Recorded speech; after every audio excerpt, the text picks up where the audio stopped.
All right, welcome back to another edition of Baseball for Maniacs. This episode, we're going to be doing a Q&A. Now, originally, it was going to be me and Ryan, but every single question was a Phillies question, so I figured I'd tackle this Q&A. I know Ryan's working on a solo pod himself. Not sure what he's going to do, so I'm excited for that. He'll probably post that either tonight or tomorrow. But yeah, let's get into the Q&A questions for you guys. First one is from Philly.prods. I'm probably going to botch your guys' username, so I apologize. His question was, do you think Stott will have a bounce back year? And I do. I do. Now, if you look at his numbers, he like in the second half, he had a pretty good year. I'd have to go back and like compare 2024 to 2025, but I think they were relatively similar. I think this question entails, do you think Bryson Stott's going to get back to his 2023 form, which he had like a 750 OPS. He played, well, he's always going to play phenomenal defense, but the 750 OPS for Bryson Stott is elite. And I think with the swing adjustment he made midseason with Kevin Long, like we talked about in the previous episode when we predicted the Phillies opening day lineup.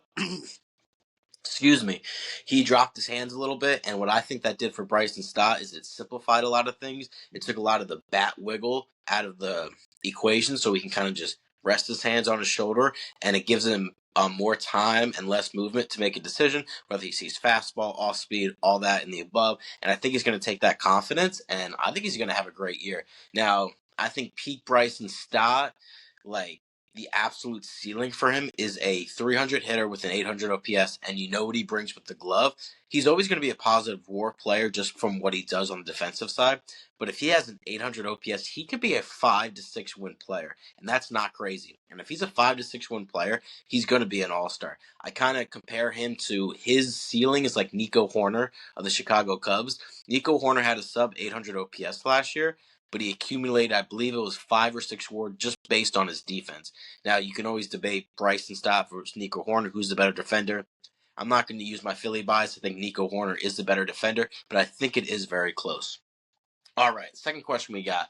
Fins up 1710. Why do you think they haven't signed JT Realmuto? And I think it's because of one person. I think it's JT. I think it's reported the Phillies had a 2-year offer waiting for JT on the table. And I think JT is just waiting it out. Now, what I don't like about it is how he's holding up the market. I'm not going to fault JT if he goes sign somewhere else. Get your bag, get your money, get the most you can because you are an aging catcher.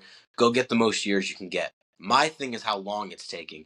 And personally, I think Dave Dombrowski and the Phillies organization needs to say to JT, hey, this is our final offer. This is the deadline for you to sign. If you don't sign it, we're going to go and invest that money somewhere else. Now, me personally, I think they should have already done that.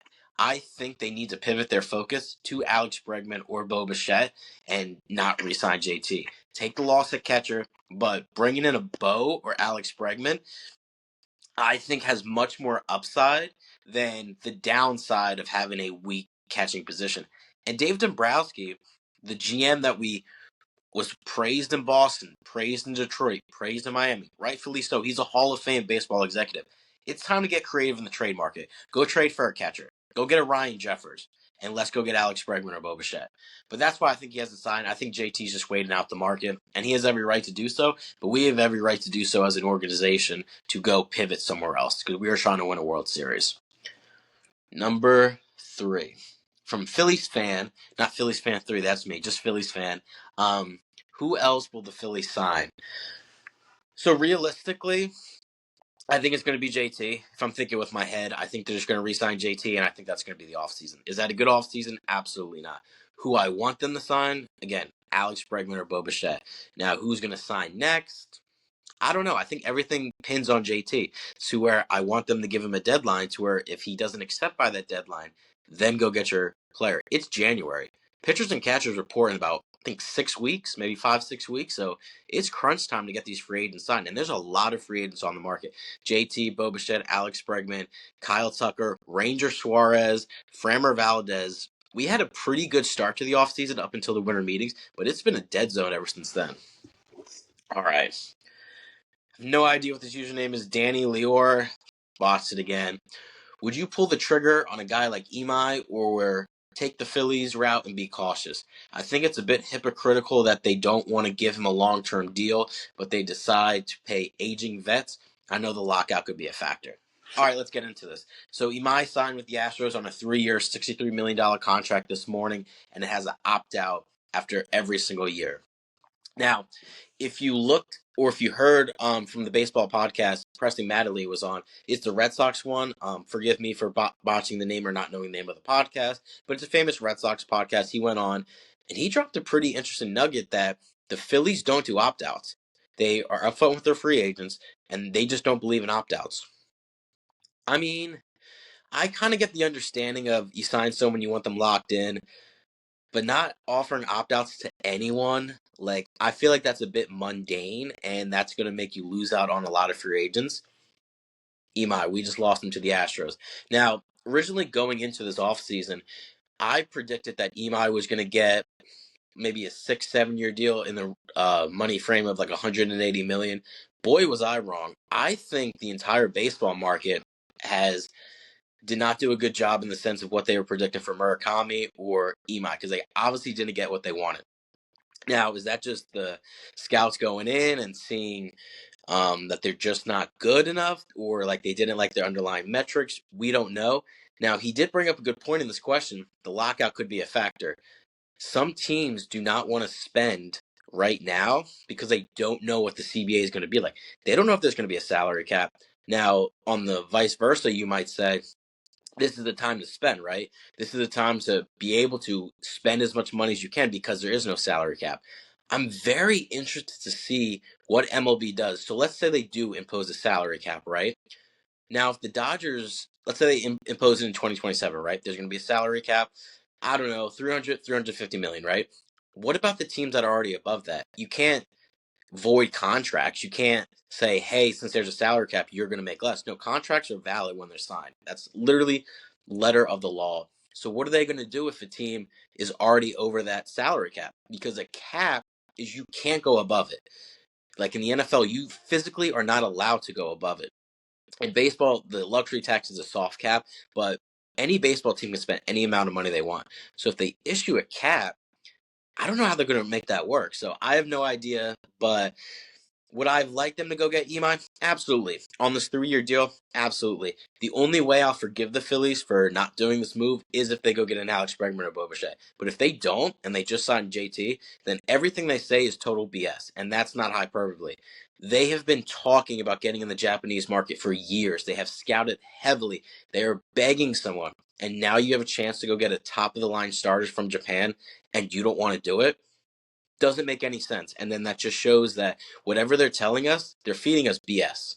But we'll have to wait and see before we go out on an absolute tangent on Dave Dombrowski, which I'm sure we will if JT's the only move for the remaining of the offseason.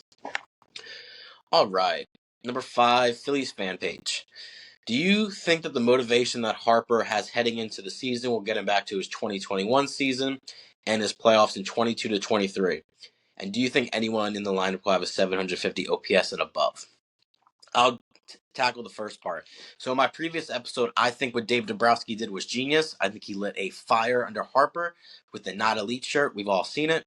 Harper's the type of guy, when he's motivated, he's going to be a star. And like an elite superstar. Now, not saying he wasn't motivated in 25, 24, but this is giving him that little extra edge. Similar to what Arcia did to Harper, attaboy Harper, 2 homer games in Game 3 of the National League Division Series. Now, 2021 is the best Bryce Harper's ever been in a Phillies uniform. You can compare his 2015 MVP season with Washington and his Phillies MVP season. I think 15 is better, but I think it's close. I don't think Harper's ever going to get back to 2021. What he did in 2021 was unfreaking believable. But I do think he can go back to maybe a 930 OPS, 950 OPS. But the thing about Bryce, man, everything he does is going to be, like judged in October. If he goes out and gets an MVP season, but he has a similar NLDS to what he had against the Dodgers, Phillies fans aren't going to care. I'm not going to care. It's all about what he does in October. Now, me personally, I've been defending Bryce Harper and his postseason resume because it speaks for itself. What he did in 22, 23, 24, phenomenal. He struggled in 2025, but against the Mets, I've seen a lot of comments. It's like, oh, Harper hasn't been good the last 2 years. That's completely false. He was the best hitter in 2024, which is not saying much for our lineup of how we performed against the Mets, but he had an OPS over 1,000 in that series. He played well. So I do think he's going to be motivated. I think he's going to have a great regular season. Personally, I think he's going to have another great postseason, but we'll have to see, and that's how we're going to judge Bryce Harper, based on what he does in the 2026 postseason. God willing that we get there. I think we'll get there. All right, number 6 from Big T. If Shohei were to get injured next year, do you think the Dodgers could still be contenders, or do they rely on him to win? So, if you've seen the pod, if you've seen some episodes about me talking about Shohei Ohtani, I think he's no doubt the greatest baseball player of all time, and I don't think it's relatively close. But do I think the Dodgers can still be contenders? Absolutely. He did nothing against us in the NLDS, and they still beat us. He really did nothing against the Brewers up until his phenomenal Game 4, which is the greatest baseball game ever played. There's no doubt about it. 3 homers, 6 shutout innings. That's never going to be done again, unless he does it again, which he definitely do. But they were up 3-0 against the Brewers. They were going to win that series whether Shohei played well or played not. I think he gives them a phenomenal chance to win another World Series. But the Dodgers are so stacked to where if they lost Shohei, even if they lost Mookie, even if they lose Freddie, they have such a plethora of depth, they're always going to be contenders. Does it hurt their chances if Shohei doesn't have a good year? Obviously. You want your best players to play well when it matters. But the Dodgers can win a World Series without Shohei, without Mookie, without Freddie. Now, not all at once, but if one of their stars does not play well, their pitching staff's going to pick it up. So the Dodgers, they can win without Shohei. Now, number 7 from NG3. What do you think the rest of the offseason looks like? I really think that it's just going to rely on JT and what their plan is. I think if they re-sign JT, their offseason is probably going to be over. But I think if they let JT walk, they're going to be big players on Alex Bregman and Bo Bichette. Now, markets, if they fizzle out, like if Ranger Suarez doesn't have a team to sign with and spring training has started to roll around, I think there's a big chance that we re-sign him on a 1-year deal. I don't think he's going to sign a 1-year deal with anyone else because he has the qualifying offer attached to him. No team in their right mind would sign a free agent for 1 year, unless you're like a superstar like Alex Bregman, because you lose that draft pick. Now, the Phillies wouldn't because they're the team that had him. They wouldn't lose anything. So give him a 1-year deal.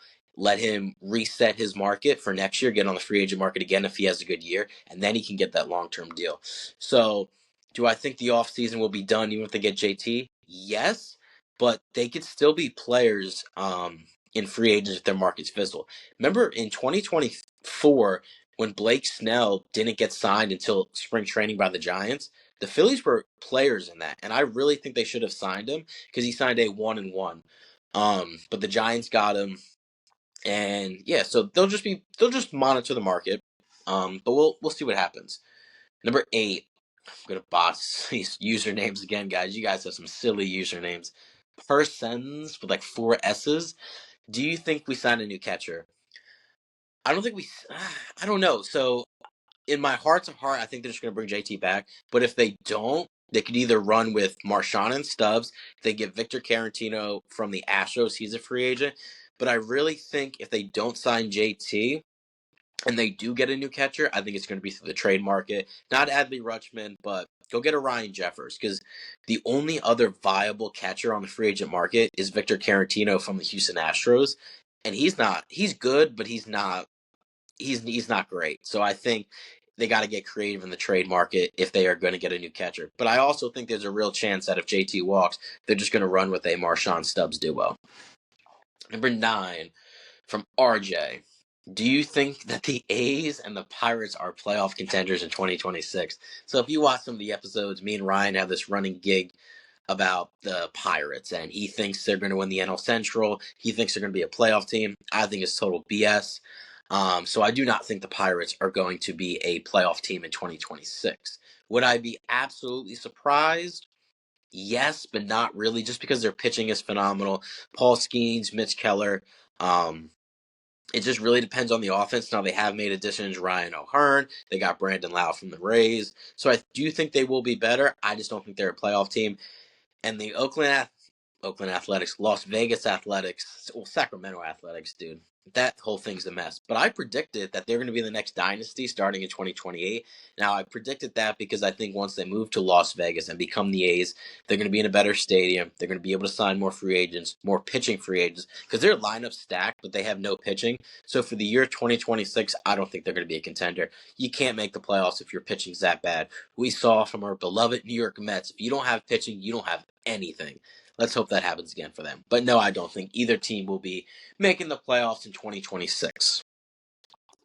Brady B. What realistic move can the Phillies do to help them win it all?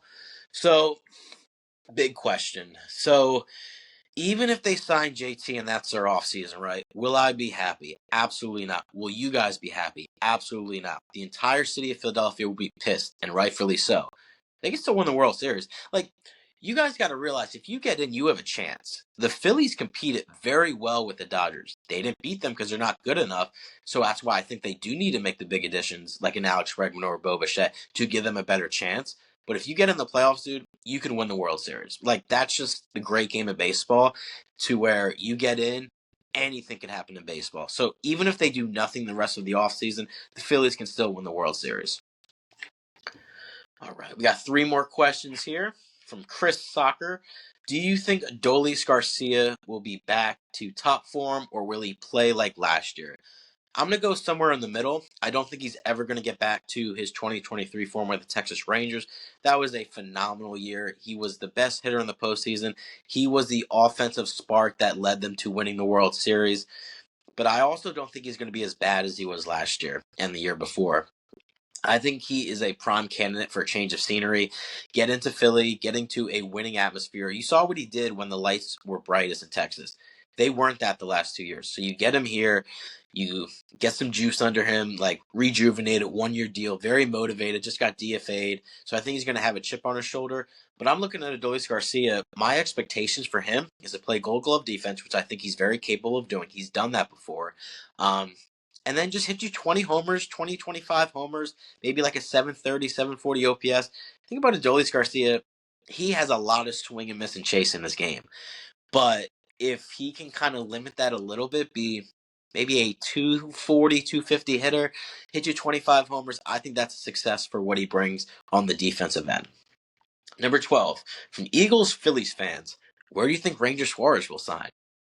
Great question. So I just saw a report today that Ranger Suarez has no market. Don't know if that's valid or not, but I could definitely see people being skeptical about signing Ranger just due to his injury history, about giving him a long-term deal. And his velocity dropped down too. It was like average, like 90, 91. Major league teams do not want to give out long-term deal to his velocity ticking down. So I want him to sign back with Philly on a 1-year deal, but if he doesn't sign back, I could see Baltimore. They need another pitcher. I think they've made a lot of good moves this offseason, but I think they're a starting pitcher short. I predicted the Cubs earlier in the offseason. I don't think they're going to spend that much, but I could see him going there. Maybe Atlanta. I I don't know. Like Ranger Suarez market is weird. But if I have to predict right now, truth serum, I think he's going to sign back with the Phillies on a 1-year deal. That might be wishful thinking, but that's what I got. Ethan193, what is the Phillies' next move? If I'm going to predict, I think JT is going to sign back in about a week or so. I think the Phillies are going to give him that deadline, and I think JT is going to be one to cave. Right now, it's a game of chicken. Who's going to budge first? Is it going to be the Phillies? Is it going to be JT? Now, it just really depends on what JT's market is, because if he doesn't have a market and it gets closer to spring training, he's going to cave in, take the 2-year deal, come back to Philly. But if he has an offer of about 3 years and a higher AAV, even if it's a team like Miami, Pittsburgh, I think he takes that, because the way he's been acting this offseason and his management is, I think he's going to go for the most years and the most dollar. Now, he has every right to do so because he is a free agent. But it really just depends where his market is. So I think the Phillies' next move will be signing JT. And will I be happy with it? Yes, if there is a move after that. Now, that gets into the EMI point. Like, if they weren't in the market, Or if they were in the market, but it was a money thing, then use that money somewhere else. If it wasn't a money thing and you just decided not to sign him and then you're not going to make any other moves, then what are we doing? Are we like trying to win a World Series? Are we really trying to push the chips in? Now, John Middleton has had a $300 million payroll. John Middleton is a great owner, but it's time to put your money. Do you really care about winning a World Series? And if you do, you go sign Alex Bregman or Bo Bichette. But we'll have to see. That'll do it for this episode. Me and Ryan will be back sometime later this week. I'm not sure what the episode's going to be, but I love doing these Q&As. I love getting your guys' questions. I love answering them. So continue to drop them in the YouTube comments or the TikTok videos. Just let us know what you guys are thinking, because we're probably going to do these about maybe once or twice every month just to kind of get a feel for the season. But stay blessed and Happy New Year, guys.